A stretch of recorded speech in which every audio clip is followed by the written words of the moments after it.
ونسلم على سيدنا ومولانا وملجانا ومأوانا محمد نبي الأمين المكين الحنين الكريم رؤوف رحيم.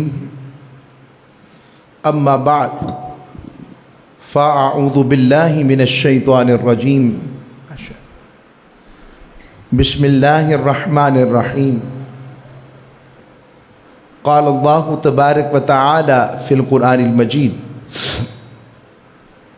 صبغة الله ومن أحسن من الله صبغة. وقال الله تبارك وتعالى في مقام آخر: يا أيتها النفس المطمئنة ارجعي إلى ربك راضية مرضية فادخلی فی عبادی وادخلی جنتی. صدق اللہ مولانا عظیم وصدق رسولہ النبی الامین الکریم.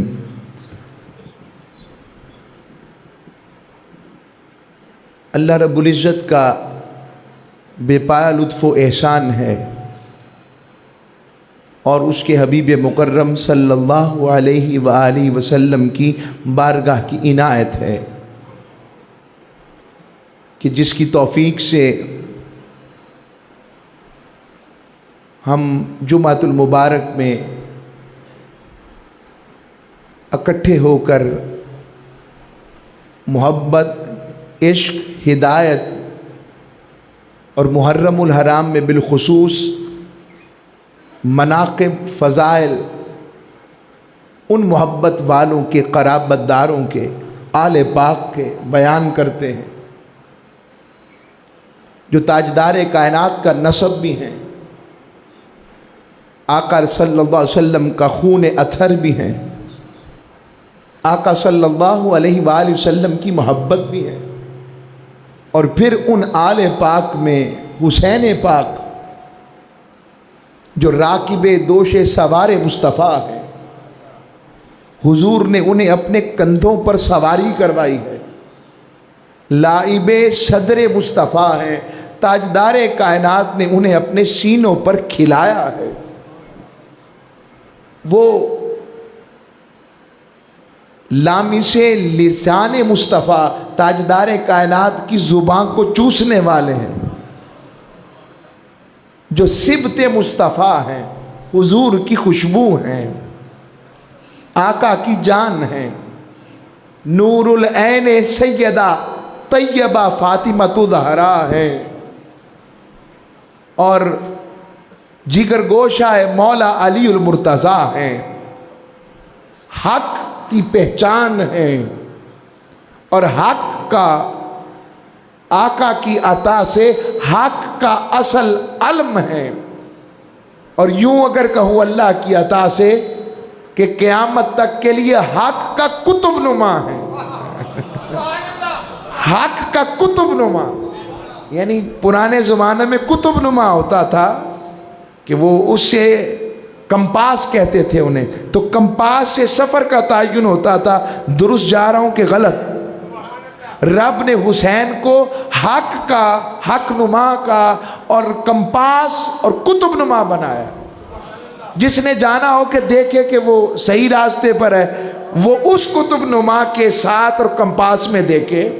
اگر تو اس کے راستے پہ حسین والا راستہ آ رہا ہے تو سمجھ لے اس کا کتب نما سیکھ بات بتا رہا ہے، سفر ٹھیک ہے. اور اگر اس راستے سے ہٹ گیا ہے، حسین پاک کا راستہ کچھ اور دکھ رہا ہے اور کتب نما ہمیں کسی اور طرف لے جا رہا ہے، تو پتہ لگا کتب نما بھی خراب ہے، کیونکہ راستہ ہی وہ ہے جو ادھر لے کے جائے. تو امام عالی مقام امام حسین علیہ السلام رضی اللہ تعالی عنہ، آپ کی شہادت اکبر، وہ شہادت جو اصل میں شہادت مصطفیٰ ہے، اسی اعتبار سے میں نے آج مضمون رکھا ہے وقت کی مطابقت میں ہم نے پچھلا مضمون محبت کلی معنی میں محبت قرابت اہل بیت کا سنا تھا. کیا؟ محبت قرابت اہل بیت اور محبت کا، قرابت کا، مودت کا. اور وہ حدیث پر میں نے ایک تو امام شافعی کی بات پر ختم کیا تھا، اور وہ حدیث بڑی پیاری جس کو جوڑتا ہوں پھر مضمون پر آتا ہوں. آقا صلی اللہ علیہ وآلہ وسلم نے جو فرمایا، میری آل پاک کی محبت ایک دن کی محبت 100 سال کی عبادت کے برابر ہے. اور یہ میں اہل سنت کی کتب سے بتا رہا ہوں. کیا کوئی اس کو اور معنی نہ لے، یہ حضور نے بتایا. اور مجھے ایک بات بتائیں، چلے مضمون تو میں جلدی شروع کرنا چاہ رہا ہوں. یہ بتائیں مجھے، جتنی حدیثیں آئیں، جتنے واقعات مودت و ادب کے آئے، سب سے پہلے کس نے کر کے دکھائے؟ صحابہ نے. حضور نے تو کیا ہی، حضور نے تو کر کے بتایا، تو پھر اس کو کس نے اڈاپٹ کیا؟ چاہتے تو صحابہ نہ بیان کرتے کہ ہماری شان تھوڑی ہم صحابی ہیں، ذہن میں آ جاتا، مگر وہ اصل میں تربیت یافتگان مصطفیٰ ہیں. انہیں پتہ ہے یار کو جو پیارا ہو وہ ہمارا پیارا ہے. یہ تو اب آ کے ایسے پرابلمز آ رہی ہیں. قرآن کی آیت پڑھی میں نے، اللہ نے فرمایا صبغت اللہ، رنگ جاؤ اللہ کے رنگ میں، رنگ جاؤ اللہ کے رنگ میں، رنگ جاؤ. مالک سے عرض کی، مالک تیرا قرآن میں فرمان آیا ہے کہ اللہ کے رنگ میں رنگ جاؤ. مالک تو رنگوں میں ملتا ہے، تو رنگوں میں ملتا ہے. اللہ نے فرمایا نہیں، میں تو رنگوں میں نہیں ملتا، چونکہ اگر رنگوں میں قید ہو گیا تو وہ رب نہیں. سادی بات، بزرگوں سے پوچھا رب کی تعریف کیا ہے؟ وحدانیت وہ ایک علیحدہ مضمون ہے، مگر وہ ایک سادے انداز میں بتاتے ہیں، ایسے زبدہ مکھن نکال کے. وہ کہتے ہیں جو سمجھ میں نہ آئے، اور جو سمجھ میں آ جائے کا پتر وہ رب نہیں. جو سمجھ میں نہ آئے، اپنے ابراہیم کو آگ میں پھینکوا کر پھر اسے گلزار بھی بنا دے، اپنے یوسف کو مصر کے بازار میں بکوا دے، اپنے موسیٰ کو مشکلات میں ڈال کے پھر اس پہ نکال لے، اپنے عیسیٰ کو کس انداز میں اپنے پاس بلا لے. احد کے میدان میں اور حضور کی بارگاہ اقدس میں یہ آزمائش آئے، اس کی مرضی اپنی ہے نا، وہ محبوبیت کا مقام اپنا ہے، مگر بتانا چاہتا ہے لوگوں میرے محبوب دیکھیں، میرے محبوبوں کو جو بھی ہوا ہے انہوں نے مجھ سے رابطہ نہیں توڑا. اور یہ بھی بتایا میرے محبوب میرٹ والے. تو مالک تو رنگوں میں ملتا ہے؟ کہا نہیں. کیا کہنا چاہتا ہے؟ یہ استعارہ، اشارہ. جیسے نہیں کہتے یار یہ بندہ بڑا ببر شیر ہے، تو ببر شیر کا کیا مطلب ہوتا ہے؟ کہ مطلب اس کی دم ہے، اس کے بال ہیں، مطلب اس کی طبیعت میں اللہ نے جرت رکھی ہے، شجاعت رکھی ہے. تو یہ بتانا مقصود ہے. تو اللہ بھی رنگ کا تذکرہ کر کے کچھ اور بتانا چاہ رہا ہے. مالک وہ کون سا رنگ ہے پھر تو نے جس کا ذکر قرآن میں کیا ہے؟ اور پھر یہ بھی کہہ رہا ہے وَمَنْ أَحْسَنُ مِنَ اللَّهِ صِبْغًا، اللہ کے رنگ سے کس کا رنگ بہتر ہو سکتا ہے؟ تو اب اس کے لیے کہا یہ استعارہ ہے. اور استعارہ یہ ہے کہ میں نے جب چاہا کہ میں کسی کو چاہوں، اللہ نے چاہا ہے کہ نہیں چاہا؟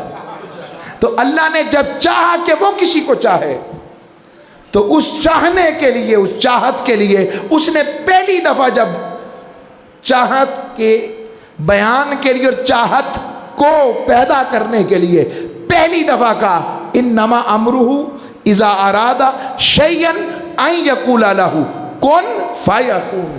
تو پہلی دفعہ جب اس نے اپنی چاہت کے لیے کہا ہو جا، تو ہونے کے نتیجے میں جو فیکون ہوا، ہو گیا. وہ کون تھا؟ کہ وہ میری چاہت تھی.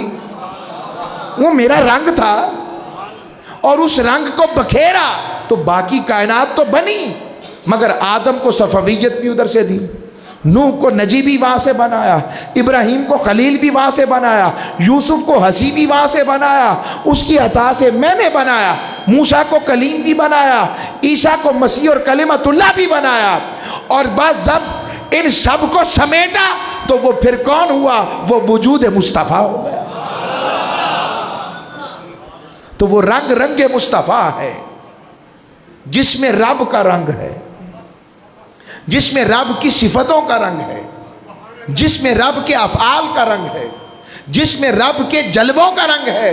کوئی کہے گی جلوے کہتے تھے مطلب رب بھی ہوئے؟ نہیں بھائی، آئینے میں سورج ہو تو آپ آئینے کو سورج نہیں کہتے، آئینے کے سامنے سورج کے سامنے آئینہ رکھتے تو آئینے کو سورج، مرر کو سورج نہیں کہیں گے کہ یہ سورج ہے، مگر اس کا انکار ہے کہ آئینے میں سورج نہیں ہے۔ سورج تو نظر آ رہا ہے مگر یہ خود سورج، حضور اللہ نہیں ہے مگر اللہ کی صفتوں کا رنگ، افعال کا رنگ اور حسن کی خیر رب نے اپنے مصطفیٰ کے آئینے کو عطا فرمائی ہے۔ صفات کا رنگ کیسے دے دیے؟ سمجھ لگ گئے نا میری بات ساری؟ اللہ کی نہ اللہ کا نور تقسیم ہو سکتا ہے نہ جدا، اللہ لم یلد ولم یولد ہے۔ میں یہ بھی وضاحت کرتا جاؤں، ایسے صوفیوں سے بچے جی، بس سمجھو پھر حضور اللہ ہی نے، بس ایسے لوگ وہ صوفی ہی نہیں، انہیں پتہ ہی نہیں، خاموشی اختیار کریں، بس حضور اللہ نہیں ہے، خدا نہیں، بس محبوب معبود نہیں ہے، باقی جو کچھ کہو کم ہے، مصطفیٰ وہ ہے۔ صفات کا رنگ، میں جلدی جلدی آ رہا ہوں۔ اللہ نے کہا میں رؤوف الرحیم ہوں، ان اللہ بالناس لرؤوف الرحیم۔ حبیب کی بات آئی، ہو بہو صفت دی، کہ بالمؤمنین رؤوف الرحیم، محبوب بھی رؤوف الرحیم، ہو بہو بات آئی، تیزی سے آگے آ جائے۔ پھر رب باری تعالیٰ نے فرمایا میں شاہد شہید ہوں، فرمایا وَقَفَا بِاللَّهِ شَهِيدًا، اللہ تمہارے لیے گواہ کافی ہے۔ حبیب کی بات آئی، کہا جِئْنَا بِكَ عَلَىٰ هَٰؤُلَاءِ شَهِيدًا۔ سونیا وہ کیسا منظر ہوگا، سارے نبی اپنی نبوت پر گواہی دے دیں گے، حالانکہ اللہ سے زیادہ کوئی علیم و خبیر ہے نہیں ہے، مگر اللہ کریم اس کے باوجود میدان حشر میں کہے گا میرا حبیب کہاں ہے؟ سونیا تو آ، تو ان کی گواہی دے دے، ٹیسٹیفائی آپ نے کرنا ہے میرے حبیب، حالانکہ اللہ کے ہوتے ہوئے کسی گواہ کی ضرورت نہیں ہے۔ یہ شان مصطفیٰ، رب بھی شہید اور حضور بھی شہید۔ اچھا ایک اور شہید کا جو ہم سمجھتے ہیں، جو میدان کارزار میں شہادت دیتا ہے، تو میدان کارزار میں جب شہادت دیتا ہے تو اس کو رب کا دیدار ملتا ہے۔ ہر ایک کے شہید کے درجے ہیں، جتنی اعلیٰ شہادت ہے، جتنا نیت اور خلوص ہے، اس طرح اس کو رب کا دیدار ملتا ہے۔ اور جسم کٹا کر شہید ہیں، اور میرے مصطفیٰ جسم کٹائے بغیر رب کے دیدار کرنے والے شہید ہیں۔ اب آگے آ جائیں، شہید بھی ہو گیا، اب افعال کی طرف آ جائیں۔ رب نے اپنے محبوب کے لیے کیا کہا جب صلح حدیبیہ پر صحابہ بیعت کر رہے ہیں؟ رب نے کہا سونے ہیں یہ تیری نہیں میری بیعت کر رہے ہیں۔ فعل مصطفیٰ کو رب اپنا کہہ رہا ہے، حتیٰ کہ فرمایا ید اللہ فوق ایدیہم، اللہ کے حبیب کو کہا حبیب یہ اوپر والا ہاتھ آپ کا نہیں ہے، اللہ کا ہے۔ آقا علیہ السلام نے بدر کے میدان میں کنکریاں پھینکی، وما رمیت اذ رمیت ولکن اللہ رما، رب نے کہا حبیب وہ کنکریاں آپ نے نہیں ماری تھی، وہ تو میں نے ماری تھی۔ پہلے کہا وما رمیت آپ نے نہیں ماری، پھر کہا اذ رمیت جب آپ نے ماری، پھر ساتھ ہی کہا ولکن اللہ رما، وہ تو لیکن اللہ نے ماری۔ حبیب سیدھا ہی مالک کہہ دیتا تو نے ماری، کہ تمہیں پتہ کیسے لگتا کہ فعل مصطفیٰ کو میں اپنا کہہ کر فعل مصطفیٰ کے ذریعے شان و مقام مصطفیٰ بتا رہا ہوں کہ میرے افعال کا رنگ بھی۔ اور اگر جلووں کی بات کریں تو میں نے آئینہ بتا دیا نا آپ کو ساری بات، تو آقا کے آئینے میں رب کا رنگ ہے، اللہ کے رنگ میں حضور کے آئینے میں کس کا رنگ؟ اللہ کا رنگ۔ اب وہ جلووں والی بات بھی بس جلدی سے گزار، ایسے بس حضرت موسیٰ علیہ السلام کو کیوں کھڑا کر دیا تھا؟ براہ راست تو دیکھا نہیں جا سکتا تھا نا، نہیں دیکھ سکے۔ رب ارنی انظر الیک 9 مرتبہ کہہ تو دیا، مگر رب نے کہا لن ترانی موسیٰ، تو نہیں دیکھ سکتا، کوئی اور دیکھ سکتا ہے، وہ کوئی اور ہے۔ اب منظر یہ بنا جب حضور معراج پر گئے، راستے میں کھڑے ہو گئے، وہ بہانہ نماز کا تھا، اصل میں موسیٰ علیہ السلام کی دعا بھی قبول کروانی تھی نا، اور کہا اب آتے جاؤ جاتے جاؤ۔ وہ جتنا آتے اتنے ہی زیادہ حسن کے پرتو بڑھ جاتے، حسن کی خیر بڑھ جاتی۔ وہ پھر کہتے سرکار ایک باری پھر آپ پھر جائیں پھر جائیں پھر جائیں۔ تو 9 دفعہ گئے تو 9 کو 5 سے ضرب دے تو کتنے ہو گئے؟ 45۔ ادھر 9 مرتبہ کہا تھا، ادھر 9 کا عدد پورا کر دیا کہ لوگوں نبی کی دعا رد نہیں ہوتی ہے۔ تو آقا علیہ السلام میں رب کی بات، رب کی صفات و افعال کا رنگ۔ اب آتا ہوں اہل بیت کی طرف۔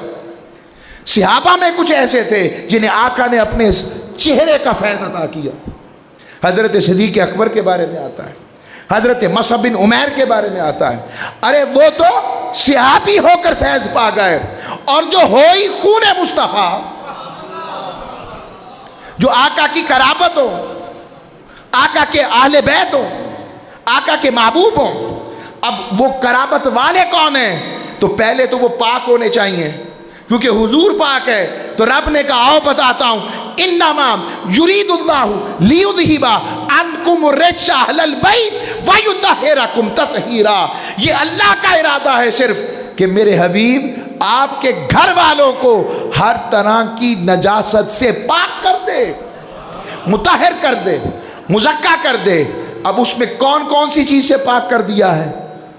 ہر گناہ سے، ہر خطا سے، ہر کمی سے، نفس کی ہر برائی سے، لالچ سے، حکمرانی کے لالچ سے بھی پاک کر دیا۔ کیا انہیں حکومتوں کی لیول کی ضرورت نہیں، جن کی حکمرانی عرش تا فرش تک چلے؟ انہیں یہ والا تخت چاہیے تھا، یزید والا؟ انہیں یزید والا تخت نہیں چاہیے تھا، انہیں اپنے نانا کی دین کی اصل میں سربلندی چاہیے تھی۔ تخت کا کیا ہے؟ اور جن کے لیے جبریل خادم بن کر آئیں، جن کی امی کی اجازت کے بغیر اسرائیل اندر نہ آئیں، جن کی شان یہ ہے، جن کا مقام یہ ہے، تو رب نے کہا پاک۔ ذہنوں میں سوال ایک آ جاتا ہے، اور لوگ یہاں پر تھوڑا میں نے بات کر دی تھی، بس آگے چل رہا ہوں۔ اب جب یہ بات آئی، اب حضور نے پاک بتائے کہ کون ہے۔ آقا صلی اللہ علیہ وسلم کی حدیث آتی ہے، حضور نے اپنی آل پاک کو اکٹھا کر کے چادر میں لے لیا، یہ پاک ہے، اور محفوظ ہو گئے۔ اور 5 کو کیوں لیا؟ 5 کو لیا، 5ویں خود ہوئے، 4 کو لے کر بتایا ہے لوگوں یہ پاک ہیں اور پاک رہیں گے۔ اور حسین پاک ہوئے بچپن ہی سے، تو جو پاکوں کے مقابلے میں آئے پھر بس آپ خود جان لیں۔ آقا علیہ السلام نے، اب سیدہ کائنات کے اندر حضور کی کتنی شباہت ہے، ایک ایک حدیث لے لیتا ہوں۔ آل پاک پر اب آ گیا، اللہ کا رنگ حضور میں، اور حضور کا رنگ علی و فاطمہ حسن و حسین میں۔ سیدہ عائشہ صدیقہ سے پوچھا، آپ سے پوچھا کہ آپ بتائیے آقا علیہ السلام کے سب سے زیادہ مشابہ کون ہے؟ تاجدار کائنات صلی اللہ علیہ وسلم کی پیاری زوجہ نے بتایا کہ اگر تمہیں سب سے زیادہ مشابہت چاہیے تو پھر سنو، آقا علیہ السلام سے بولنے میں، ملاحت میں، شباہت میں، صورت میں، حتیٰ کہ کردار میں، اور آپ کے اٹھنے میں، بیٹھنے میں، چلنے میں، پھرنے میں اگر کوئی تاجدار کائنات کی ہو بہو شباہت ہے تو وہ سیدہ کائنات سیدہ فاطمہ الزہرا ہے۔ اور حضور نے اپنی بیٹی کی شان میں ہماری محبت کے لیے یہ بات بن گئی، فرمایا اے میری بیٹی، اور لوگوں میں نے اپنی بیٹی کا نام فاطمہ اس لیے رکھا ہے کہ رب نے اس کو اور اس سے پیار کرنے والوں کو دوزخ سے دور کر دیا۔ لوگوں سیدہ کائنات سے پیار، آج ہمارے گھروں میں